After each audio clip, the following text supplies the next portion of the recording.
Kevin couldn't stop staring at Angela, the woman he might soon be working with if he got the job. Her beauty, her elegance, the way she carried herself, it was captivating. Angela gasped, her voice barely above a whisper. "Kevin, stop." "We're in the office." Her eyes darted nervously toward the door, but a hint of a smile betrayed her resolve. Kevin leaned in closer, his voice low and teasing. "You don't want me to stop. Admit it." Angela swallowed hard, trying to regain her composure. "Not here. Not now," she murmured. "Let's continue after work." I'm already craving it." Kevin smirked, his tone dropping to a heated whisper. "Then be ready. Because tonight, I'll make you scream my name. I can't wait to feel this again." A sly grin spread across Kevin's face as he leaned closer, his voice low and teasing. "I'll make you scream my name," he murmured. Suddenly, a loud shove jolted him. "Kevin! Wake up. You'll be late on your first day."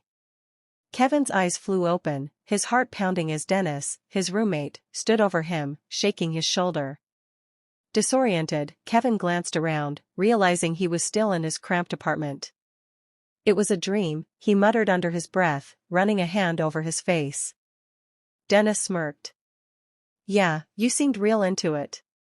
Better get moving unless you want to make a terrible first impression." Kevin swung his legs off the bed, his mind spinning. The dream had felt so real, so intense, and Angela's voice still echoed in his ears. Shaking his head, he tried to focus on getting ready for his first day at work. But as he tied his tie in front of the mirror, one thought lingered, making his pulse quicken.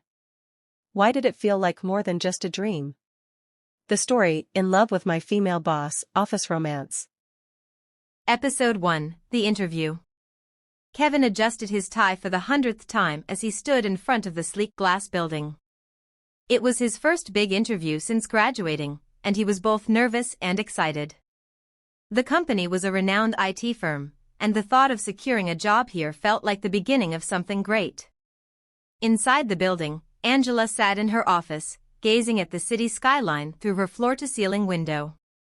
She sighed deeply, thinking about her son Michael's upcoming birthday and the ever-present challenges of balancing work and personal life.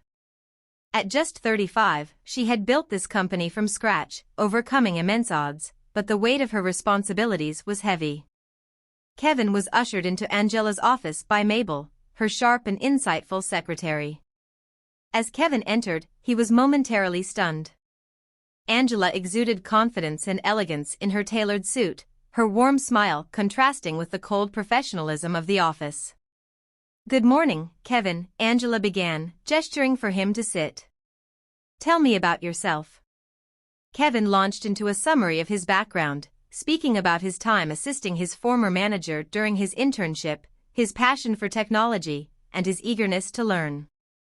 Angela listened intently, her piercing eyes analyzing his every word. When he finished, she smiled. "You're articulate, Kevin. I like that. I think you'll be a good fit for the team. Congratulations, you're hired." Kevin was stunned. He had been prepared for a rigorous process, but here he was, employed by the woman he was already inexplicably drawn to. The first day. Kevin threw himself into his work, determined to prove Angela's decision right. Every time she walked into the office, his heart raced, but he kept his feelings buried. She was the CEO, and he was just an assistant. One afternoon, Angela called Kevin into her office. "You've been doing great," she said, smiling warmly. "I wanted to thank you for your dedication." Kevin felt a rush of pride but quickly masked it with humility. "It's my pleasure, ma'am." Angela hesitated, then leaned forward slightly. "I have a personal question. My son, Michael, is turning 10 soon. I want to get him something special, but I'm not sure what boys his age are into these days. Any ideas?" Kevin thought for a moment. "A gaming console, maybe? Or something like a motor racing game. Kids seem to love those." Angela's face lit up. "That's a great idea. Thank you, Kevin. If you're free, you should come to the birthday party. The rest of the staff will be there. Kevin agreed, feeling a surge of joy at the thought of being invited to her home. The birthday party. Kevin arrived at Angela's house feeling a mix of excitement and nerves. He clutched a neatly wrapped gift in one hand, unsure of how the day would unfold. Inside the spacious living room, several colleagues were already seated, chatting and sipping drinks. Kevin spotted Mabel, Angela's secretary, sitting alone on one of the sofas. He walked over and greeted her. "Hi, Mabel. Mind if I sit here?" "Of course not," she said, smiling. "Glad to see you made it." Kevin nodded, settling into his seat. He tried to relax, but his eyes kept darting toward the staircase, waiting for Angela to make an appearance. As they chatted, the sound of laughter and footsteps drew their attention. Angela appeared at the top of the stairs, holding her son Michael's hand. She looked stunning in a simple but elegant dress, and Michael wore a bright grin as he waved at the guests. "Good afternoon, everyone," Angela greeted warmly. "Thank you all for coming. Michael and I are so happy to have you here." A chorus of greetings filled the room, and Angela descended the stairs with Michael to mingle. Kevin couldn't help but admire the way she carried herself, confident yet approachable. "So," Kevin said, turning back to Mabel, "Angela's son looks happy. Is his dad here too?" Mabel chuckled softly, sipping her drink. "No, Tommy isn't Michael's father." "Tommy?" Kevin asked, curious. Mabel smiled knowingly. "He's the tall guy you see walking down the stairs now," she said, nodding toward a well-dressed man descending the steps. Kevin squinted. "I know that guy. He comes to the office sometimes." "Are they related?" "No," Mabel said, lowering her voice.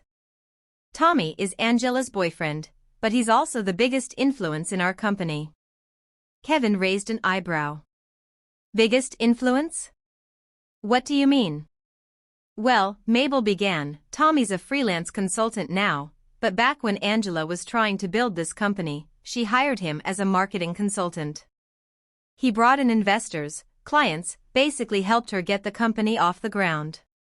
Angela admires smart, ambitious people, so their professional relationship eventually turned personal." Kevin nodded slowly, trying to process this new information. "So he's not Michael's dad?" "No," Mabel confirmed. "Michael came before Tommy. Angela's been through a lot, you know. She's worked hard to get where she is." She gave Kevin a sly look. "I don't know why I'm telling you all this. Maybe because I noticed the way you look at her." Kevin flushed. "Me? Look at her? She's my boss, that's all." Mabel smirked. "Sure, Kevin. Your secret's safe with me. Now, if you'll excuse me, I need to help out in the kitchen." She stood, leaving Kevin alone with his thoughts. Kevin's eyes drifted back to Tommy, who was chatting and laughing at the bar across the room. Something about him made Kevin uneasy. Meeting Angela and Michael. Kevin decided to leave early. He stood, clutching his gift, and walked over to where Angela was talking with a friend. "Excuse me, ma'am," Kevin said, his voice polite. "Sorry to interrupt, but I have an emergency and need to leave." Angela turned to him, her expression concerned. "Is everything all right?" Kevin nodded quickly, fabricating a story. "It's my mom. She just reminded me that one of her friends is leaving town tomorrow, and she wants to visit her tonight. I completely forgot." Angela smiled warmly. "I understand. Thank you for coming, Kevin. Since you're already here, why don't you give your gift to Michael yourself?" Angela called for Michael, who came running over, his face lighting up at the sight of Kevin. "Mickey," she said, "this is Kevin. He's my assistant at work. He got something for you." Kevin crouched slightly to Michael's level. "Hi, Michael. I'm sorry I can't stay to watch you cut your cake, but I brought you this." He handed over the gift. Michael tore open the wrapping paper eagerly and gasped. Oh my gosh! Formula 1 and MotoGP games? How did you know I wanted this? Kevin smiled. Just a guess. Your mom got you the console, so I figured you might like some games to go with it. Michael's excitement bubbled over, and he hugged Kevin tightly. Thank you, Uncle Kevin. Then he quickly pulled back, looking embarrassed. Sorry, I don't think I'm supposed to hug strangers. Kevin laughed. Don't worry about it. Consider me a friend now. We like the same thing, video games. Angela smiled at the exchange. Actually, Michael, it was Kevin who suggested I get you the console. Michael's eyes widened. Really? Can you play with me, Uncle Kevin? Angela interjected gently. Mickey, remember, Kevin has an emergency. Michael pouted, looking disappointed. Kevin hesitated, recalling a saying he'd once heard, if you want a single mother to like you, make her child like you first. But he had already lied about needing to leave. I'm sorry, Michael, Kevin said. Maybe next time we can play together. Tomorrow? Michael asked hopefully. It's still the weekend. Kevin smiled. Not tomorrow, but talk to your mom. Whenever she agrees, I'll come over and we'll play. I promise. Promise? Michael asked, holding out his pinky. Promise, Kevin said, locking pinkies with him. Angela laughed. Are you happy now? Go back and play with your friends, Mickey. I'll see Kevin off. A quiet walk. Angela walked Kevin to his car in silence. Kevin's heart raced as he searched for the right words. Finally, he blurted out, You have a smart boy. I'm sure he gets it from his mom. Angela smiled, clearly touched. Thank you. And thank you for coming today. About the promise you made, don't worry. I can talk Michael out of it if it's too much trouble. Kevin shook his head. No need. I made a promise, so I'll keep it. I like kids, and Michael seems like a great one. It'll be fun to play with him. Angela studied him for a moment before nodding. Okay. If you're sure. Thank you again, and have a safe trip with your mom. They shook hands, and Kevin climbed into his small car. As he drove away, he glanced in the rearview mirror to see Angela waving. His heart swelled despite the complicated feelings swirling inside him. Thanks for tuning in. If you loved what you saw, don't forget to subscribe here if you haven't already. Also, check out our second channel, Reality Love Tales, for more enchanting love stories. Click subscribe and join us for an unforgettable journey. See you there.